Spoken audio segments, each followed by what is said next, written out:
اب یہ ایک چیز میں یہ کیونکہ تبرکاً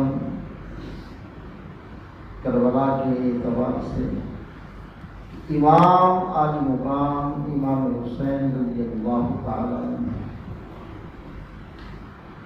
آپ نے یزید کے ساتھ کیوں جنگ کی،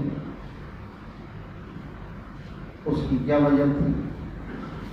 کیونکہ اہل سنت و جماعت کا عقیدہ یہ ہے کہ جس کے ساتھ اہل بیت کی صلح اس کے ساتھ اہل سنت کی صلح، اور جس کے ساتھ اہل بیت کی جنگ ہے اس کے ساتھ اہل سنت کی جنگ ہے۔ اہل بیت نے حضرت امیر معاویہ رضی اللہ عنہ کے ساتھ صلح کی، ہماری ان کے ساتھ صلح، یزید کے ساتھ جنگ کی، ہماری اس کے ساتھ۔ اب جنگ کیوں کی؟ نبی پاک صلی اللہ علیہ وسلم نے فرمایا اول رجل من یبدل سنت، پہلا شخص میری امت میں جو میری سنت کو تبدیل کرے گا یکون من بنی امیہ کا، وہ بنی امیہ سے ہوگا، یقال له یزید، اس کا نام یزید ہوگا۔ سرکار نے خود فرمایا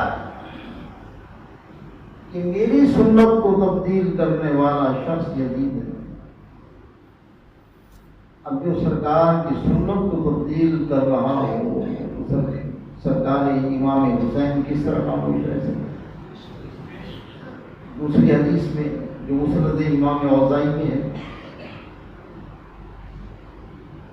سرکار نے فرمایا میری امت کا معاملہ جو ہے قائم بالقسط، عدل پر قائم رہے گا، انصاف پر قائم رہے گا، حتیٰ کہ ایک شخص جو دین کے اندر رخنہ اندازی کرے گا بنی امیہ سے ہوگا، یقال له یزید، اس کا نام یزید۔